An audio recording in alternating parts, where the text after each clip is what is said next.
अगर पूरा दिन अच्छा गुजारना है, पूरा दिन एकदम खुशी हाँ हँसी खुशी गुजारना है तो उसके लिए ज़रूरी है कि सुबह कैसी हो रही है। अगर सुबह अच्छी है तो दिन तो अपने आप ही पूरा अच्छा होने वाला है। इसलिए सुबह को कोशिश करें कि सुबह का जो टाइम होता है वो हमारी पूरे दिन की जो होती है वो शुरुआत होती है। तो अगर शुरुआत ही अच्छी है तो दिन तो अपने आप ही अच्छा होना है। इसलिए सुबह को ताज़गी अगर हमारे शरीर में थोड़ी सी फुर्ती ताज़गी होती है, हमारा जो सुबह का रूटीन है वो टाइम से निपट जाता है तो बहुत बहुत बहुत मतलब खुशी मिलती है। और यही फ़ायदे हैं सुबह जल्दी उठने के। तो सुबह जल्दी उठने के बहुत फ़ायदे हैं, बहुत ज़्यादा प्रॉफिट है। उससे आधी तो हमारी बीमारी ख़त्म होती है सुबह उठने से, और पूरा दिन अच्छा जाता है वो अलग, और रूटीन भी हमारा मेंटेन बना रहता है वो अलग। और जो छोटी मोटी परेशानियां होती हैं, मानसिक टेंशन होती है, शारीरिक टेंशन होती है, वो भी सुबह जल्दी उठने से ये सारी टेंशन हमारी ख़त्म हो जाती हैं। Good morning my YouTube family, कैसे हैं आप सब लोग। आई होप आप सब अच्छे होंगे और सब बहुत खुश होंगे। और मैं अभी नहा कर आ गई हूँ। टाइम 6 हो गए हैं, ये देखिए 6:05। और सुबह का जो काम था, सुबह मॉर्निंग का झाड़ू पोछा साफ सफाई धुलाई वगैरह सब हो गई है। और अब मैं आ गई हूँ नहा के मैंने थोड़ा सिंदूर वगैरह लगा लिया है और अब मैं जा रही हूँ पूजा करने। तो चलिए अब पहले पूजा कर लेते हैं, उसके बाद आप लोगों से बात करते हैं। बर्तन धुलने पूजा के मैं हमेशा छत में ही बर्तन धुल के लाती हूँ। बर्तन धो लिए मैंने पूजा के, और ये देखिए ये फूल मेरी छत पे खिले हुए हैं। अभी दिखाती हूँ, ये देखिए मेरी छत में काफी फूल लगे हुए थे तो वो फूल भी तोड़ लाई मैं,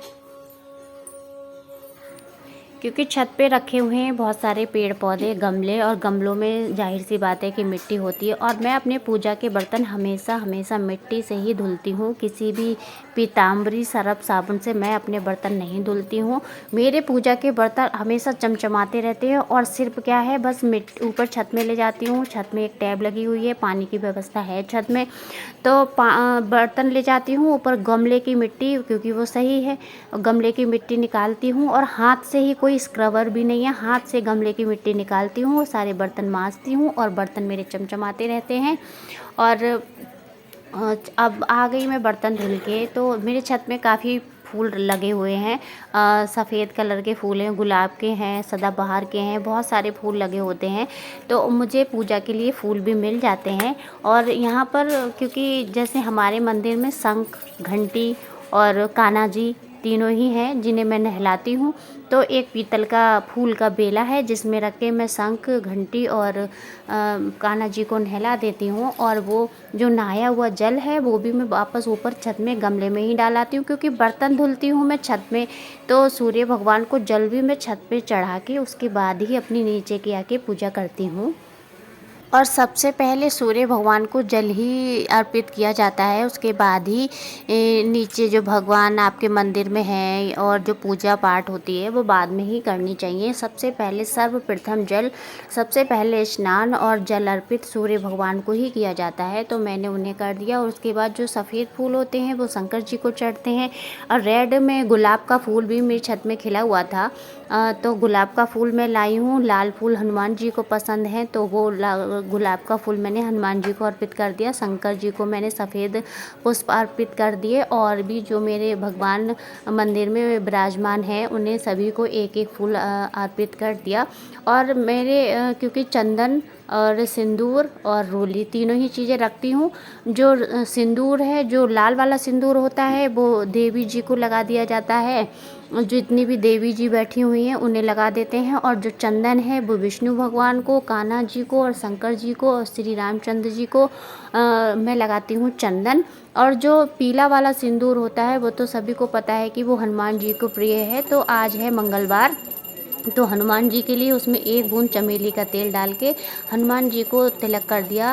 और आज मंगलवार है तो हनुमान जी, वैसे भी हनुमान जी का जो पीला वाला सिंदूर होता है वही लगाती हूँ। उसके बाद मैंने अब मुझे जो भी पाठ करती हूँ मैं, वो मैंने पाठ कर लिया और यहाँ पर कर दी आरती, और जल से आरती, जोत, भोग सबको ही समर्पित करके जल छोड़ दिया।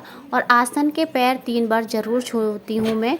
जब आसन छोड़ती हूँ, कहते हैं पूजा संपन्न तभी होती है जब आसन पर 3 बार जल छिड़क के 3 बार उसके चरण स्पर्श कर लो, वही हमारी पूजा संपन्न हो जाती है। और उसके बाद घर भी उठ गया था और ये भी उठ गए थे, और मैं आ गई किचन में। मैंने पानी गर्म करके इन लोगों को पिला दिया और चाय भी बन गई थी और मैंने भी चाय पी ली है। और अब बारी है सब्जी की, खाना बनेगा क्योंकि इन्हें लंच देना है। घर की तो छुट्टियां पड़ गई, आज से ही कल से ही पड़ गई थी, सैटरडे से पड़ गई थी छुट्टियां। केवल फ्राइडे को पेरेंट्स मीटिंग होने के बाद सैटरडे से छुट्टी पड़ गई, जो समर वेकेशन है वो। और मुझे बनानी है फूल गोभी की सब्ज़ी। तो पहले मैं फूल गोभी काट लेती हूँ, लेकिन क्या है कि आजकल फूल गोभी जो है बहुत ही देखभाल के काटनी होती है क्योंकि कीड़ों की संभावना रहती है। जो सर्दियों की गोभी होती है वो तो बेफिक्र होकर काट लो, लेकिन इन दिनों की गोभी जो है थोड़ी ध्यान से ही काटनी पड़ती है। और यहाँ हवा में ही बैठ के, क्योंकि सुबह ही सुबह आज इतनी गर्मी हो रही है, बहुत गर्मी हो रही थी आज, तो बाहर ही मैंने बरामदे में बैठ के मसाला पीस लिया। आज किचन में मेरी हिम्मत नहीं हो रही थी मसाला पीसने की। मसाला मैं हमेशा सिलबट्टे पर ही पीसती हूँ। मिक्सी का जो पिसा हुआ मसाला है हमारे यहाँ पसंद नहीं करते हैं। तो उसके बाद आ गई मैं, गोभी मैंने धुल ली है, गोभी अलग कर दी है, आलू अलग कर दिए, क्योंकि गोभी को करूँगी मैं पहले फ्राई, क्योंकि फ्राई करने से गोभी में जो थोड़ी हीक सी मारती है ना, महक सी आती है, वो नहीं आएगी और गोभी का स्वाद भी अच्छा हो जाता है। तो पहले मैं केवल तेल में गोभी को भून लेती हूँ और उसके बाद जो मसाला मैंने तैयार कर दिया है उसमें मैंने लहसुन प्याज ही पीसा है। बाकी अदरक इन दिन, अब गर्मी हो रही है तो गर्म होती है बहुत अदरक, तो अब मैं सब्ज़ी में अदरक नहीं डाल रही हूँ, क्योंकि फिर ज़्यादा गरम, इतनी तो गर्मी पड़ रही है और फिर ज़्यादा गरम या ज़्यादा तीखा चटपटा भी नुकसान देता है। तो मैं साथ में थोड़ी सी चाय और पी लेती हूँ, क्योंकि मैं जब तक चाय पीती रहती हूँ तब तक मेरे शरीर में एनर्जी कुछ ज़्यादा ही रहती है। मुझे चाय की आदत है तो मैं चाय ज़रूर पीती हूँ। और अब फ्राई हो गई है मेरी गोभी, तो अब इसमें मैं थोड़ा सा तेल और डाल के सूखा धनिया डालूँगी। सूखा धनिया इन्हें बहुत पसंद है, सूखे धनिया का तड़का गोभी में। तो सूखा धनिया डाला है मैंने और हल्का सा जीरा भी डाल दिया है। उसके बाद छोड़ दिया मसाला, और मसाले में जो हल्दी मिर्च पिसा हुआ जो पाउडर है वो भी डाल देती हूँ और इसको अच्छी तरह से भून लेती हूँ। और इतनी गर्मी हो रही है, बहुत गर्मी हो रही है, इतनी गर्मी मतलब किचन में खड़ा होना ही मुश्किल है। और सुबह के काम अगर सुबह ही निपट जाते हैं तो पूरा दिन जो है हमारा दिमाग में उलझन नहीं होती है, क्योंकि अगर सुबह के काम सुबह ना हो और लेट हो जाए तो फिर ना चिड़चिड़ापन भी रहता है कि ये काम पड़ा है, वो काम पड़ा है, ये करना है, वो करना है, और फिर क्या होता है कि अपने आप से बहुत ज़्यादा चिड़चिड़ापन होता है। और सुबह के काम जब सुबह ही निपट जाते हैं तो पूरा दिन हमारा होता है, फिर हमारे लिए टाइम भी बच जाता है, हम अपने लिए भी कुछ कर सकते हैं, अपने शरीर के लिए या अपने कुछ और हमारा मन है तो वो कर सकते हैं। बहुत टाइम मिल जाता है फिर हमारे लिए, अगर सुबह के काम सुबह ही निपटा लो तो।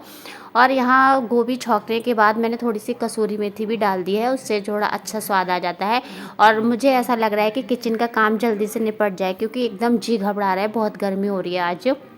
रात भी बिल्कुल हवा नहीं चल रही थी और लाइट भी बहुत जाने लगी है, क्योंकि जब गर्मी हो रही है तो लाइट तो जानी ही है। और आटा भी मैंने सब्ज़ी छौंकने के बाद आटा भी मार दिया था। और यहाँ पर पहली रोटी मैं सेक के निकाल देती हूँ गाय की, क्योंकि गाय की रोटी ज़रूर निकालनी चाहिए। गाय में सुरभि नाम की लक्ष्मी होती है। गाय को हमारे हिंदुस्तान में गाय को माँ माना जाता है, माता माना जाता है, और गाय को लक्ष्मी भी माना जाता है, क्योंकि गाय की रोटी देने से ये रोटी सीधे हमारे पितरों तक भी पहुंचती है। मंदिर जा रहे हैं अब हम लोग। तो सुबह का हमारा सारा काम जो है वो हो गया है।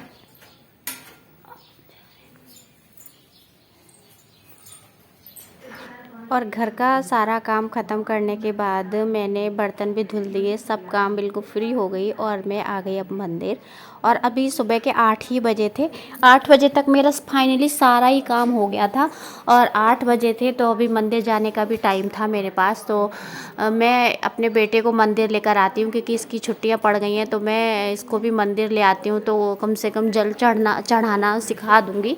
तो इसे मैं बता रही हूँ कि जल कैसे चढ़ाते हैं, लेकिन इसे अभी अच्छे से जल चढ़ाना आता नहीं है। लेकिन कोई नहीं, भगवान की कृपा होगी तो सब कुछ आ जाएगा धीरे धीरे।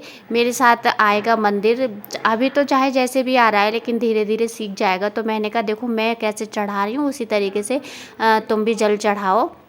हमें अपने बच्चों को ये सब बहुत बहुत बहुत ज़रूरी है। जिस तरीके से हमें अपने बच्चे को पढ़ाना ज़रूरी है, उस तरीके से हमें अपने बच्चे को भगवान से परिचित कराना भी बहुत ज़रूरी है।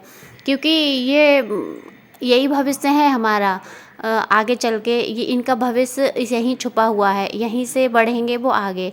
इसलिए अगर बच्चों को ये सब नहीं सिखाया हमने अपने धर्म के बारे में, अपने भगवान के बारे में, अपना हमारी जो पूजा पाठ है उसके बारे में, हमें अपने बच्चों को सिखाना बहुत ज़रूरी है, तभी तो इन्हें कुछ आएगा।